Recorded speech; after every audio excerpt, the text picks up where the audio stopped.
Marie-Rose n'a jamais cessé d'y croire. Elle a toujours su qu'elle arriverait à mettre un nom sur le meurtrier de sa fille. Vendredi, sa vie a basculé une deuxième fois.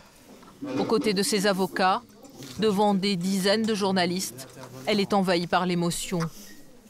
Après 17 ans d'enquête, l'assassin présumé de sa fille a été arrêté 3 jours plus tôt.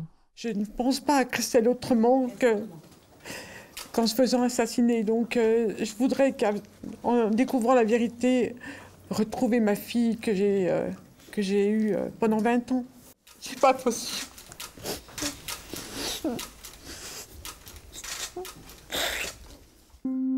La fille de Marie-Rose, Christelle, a été retrouvée assassinée de 123 coups de couteau le 28 décembre 1996.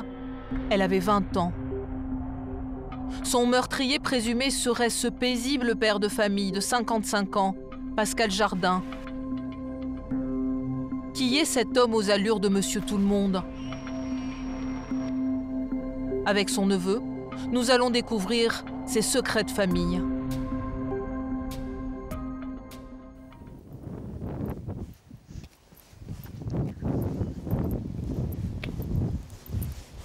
Dès qu'elle le peut, Marie-Rose vient se recueillir sur la tombe de sa fille. Pour la première fois, elle a enfin des réponses à ses questions. Souvent, je suis venue là sur la tombe de Christelle et en me disant « Mais qu'est-ce que tu as pu faire pour être là, quoi ?» Je me suis tellement posé de questions en me disant peut-être qu'elle avait vu quelque chose, qu'elle avait fait quelque chose, et finalement c'est un prédateur qui lui... Enfin, ça c'était sûr, mais elle n'avait aucune chance, quoi. Elle n'avait aucune chance. Christelle, c'était une jeune fille toute simple. Sur sa dernière photo de classe, l'année du BEP, la voici, au milieu de ses camarades. L'une d'elles, Stéphanie, se souvient d'une fille plutôt enjouée. Christelle était très dynamique, on ne la voyait jamais triste. C'était plus elle qui venait vers nous et qui nous faisait rigoler. Dès qu'on n'était pas bien, on pouvait compter sur elle. C'était, je veux dire, une personne qui avait un grand cœur. Un grand cœur et pas mal d'amis. C'est avec eux qu'elle va passer la dernière soirée de sa vie dans cette maison de Blanzy, le 28 décembre 1996. Pourtant, depuis quelque temps, la jeune fille est inquiète. Elle se sentait suivie, elle n'était pas bien l'été dernier. Elle a même eu une période où elle ne sortait plus du tout. Et là, ce soir-là, elle est sortie et elle n'est jamais rentrée. À minuit ce soir-là, Christelle décide de prendre la route à pied pour rentrer chez elle. Elle n'a qu'1 kilomètre à parcourir. Le lendemain matin, sur ce petit chemin en pleine campagne, le facteur du village va découvrir son corps, lardé de 123 coups de couteau. Quand on est arrivé au commissariat, on nous a fait attendre dans le hall d'entrée, alors qu'on savait très bien que... Il savait déjà que Christelle avait été retrouvée. J'ai vu arriver le facteur qui s'est adressé aux gens de l'accueil en disant on m'a demandé de venir parce que c'est moi qui ai trouvé le corps. Je le connaissais, le facteur. Je lui ai dit, mais c'est pour parler de ma fille, ce pauvre facteur, les bras ballants. Il m'a pas répondu. Pas d'indices, pas de témoins, l'enquête s'enlise. Dans la région, Christelle n'est pas la seule victime. En 15 ans, entre 1984 et 1999, le long de l'autoroute A6, 10 jeunes filles ont disparu ou sont mortes assassinées. Là aussi, les enquêtes n'avancent pas. Les uns après les autres, plusieurs dossiers sont même refermés. Alors, les familles se regroupent en association pour harceler la justice. En 2012, nous avions filmé Marie-Rose chez elle, avec les autres parents de victimes. Il ne faut jamais baisser les bras, il faut toujours être actif en tant que partie civile. Je pense que sans l'association, mon dossier aurait été fermé aussi, au même titre que les autres dossiers. Donc on n'a jamais baissé les bras.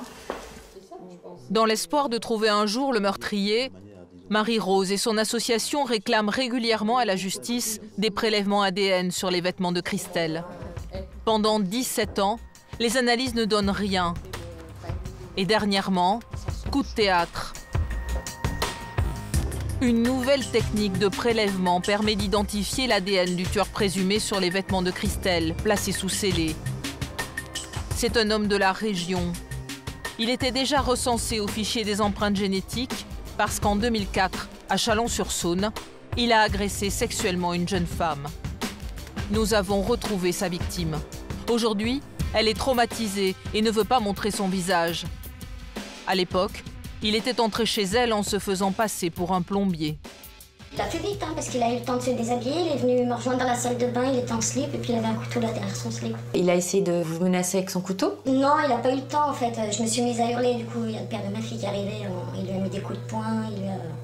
Il était où lui, le père de votre fille? Dans la chambre avec ma fille. Et il ne l'avait pas vu? Non, il faisait la sieste. Vous pensez que vous avez échappé? Ah mais j'en suis sûre, déjà depuis le premier jour. Rien que le regard qu'il a eu, je pensais qu'il allait me tuer déjà. Et là, aujourd'hui, donc, vous êtes dans quel état d'esprit? Vous êtes sous le choc? Je suis choquée, oui. De savoir qu'il a vraiment tué quelqu'un, oui, je suis choquée.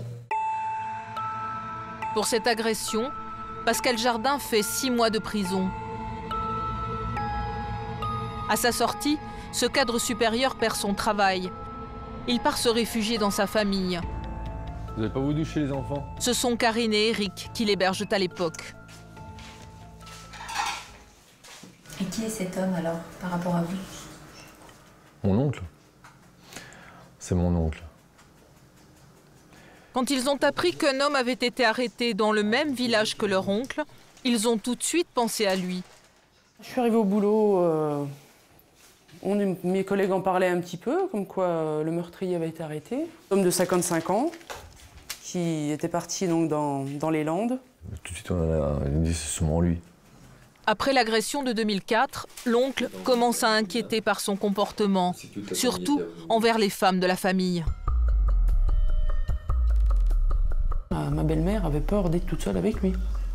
Je sais qu'elle avait peur, elle nous le disait. Elle fait moi, quand il rentrait et que donc son mari, ma belle-mère, n'était pas rentrée, elle fait j'avais peur. Avec ma belle-sœur, on s'est fait traiter de... je crois. Il nous a traités comme ça parce qu'il ne pouvait pas nous avoir, je sais pas du tout. Franchement...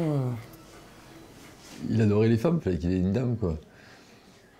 Je sais que nous, il nous a raconté des choses, c'est vrai qu'avec son ex-femme, il se passait des choses déjà que c'était pas bien clair, quoi. C'est-à-dire? Ben, qu'il la trompait déjà, qu'il la trompait le soir quand elle dormait, il partait en voir une autre, quoi. Mon père, il disait que c'était... Bah, dès après 2004, que c'était un fou sexuellement, quoi. C'était... À mon avis, il y avait des trucs quand même qui étaient pas normaux chez lui, quoi. Selon eux, l'oncle Pascal pouvait être graveleux, entreprenant avec les femmes. Il pouvait aussi être violent physiquement. Eric en aurait fait l'expérience. Je me suis accroché plus de moi une fois avec lui à l'enterrement de ma grand-mère, oui, que c'est venu aux mains, oui. Ça s'est mal passé déjà. Après cette altercation, Eric et Karine perdent tout contact avec Pascal. L'homme s'installe dans les Landes et change de domicile une dizaine de fois. Il finit par emménager dans ce petit village de 300 habitants, près de Jon. Un village isolé, dans une région rurale consacrée aux grandes cultures. Rapidement, Pascal Jardin trouve un travail d'ouvrier agricole dans cet élevage de cailles. L'homme vit une existence discrète dans cette maison avec sa femme et les 2 enfants de celle-ci. Mais pour ses voisins, Pascal et sa famille demeurent des inconnus. Il parlait pas à personne. Il parlait à personne?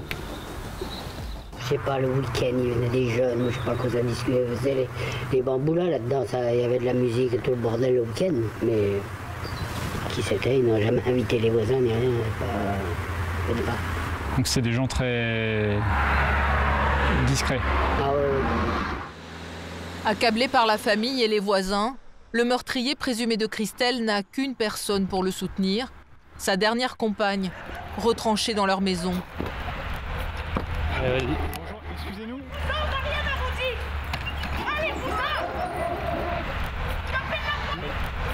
Pourtant, peu après, elle défendra son compagnon face à des journalistes.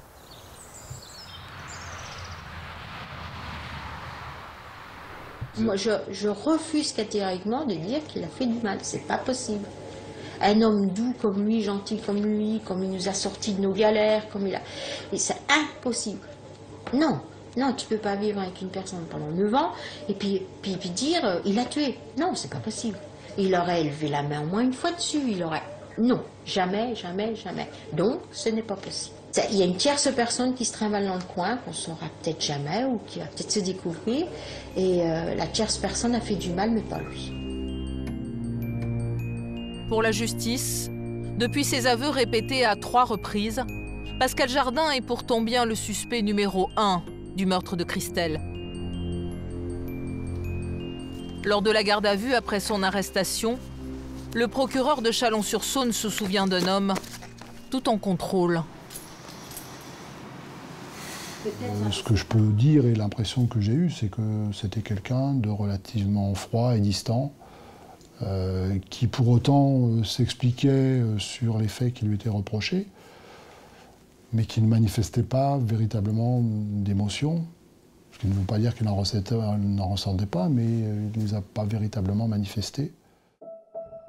17 années avant de parvenir à la vérité. Pour Corinne Herman et Didier Seban, les avocats de Marie-Rose, cette affaire est la preuve qu'avec les avancées scientifiques, le temps qui passe n'est plus un obstacle pour élucider les crimes. Didier Seban lance un message à l'État. On détruit en France des preuves de scènes de crime qui permettraient de résoudre ceci. S'il vous plaît, conservez les preuves de crime, conservez-les dans des conditions correctes. Pour le meurtre de Christelle, Pascal Jardin a été mis en examen pour homicide volontaire. Il risque jusqu'à 30 ans de prison. Désormais, les enquêteurs cherchent à savoir s'il pourrait être aussi impliqué dans d'autres dossiers des disparus de la 6.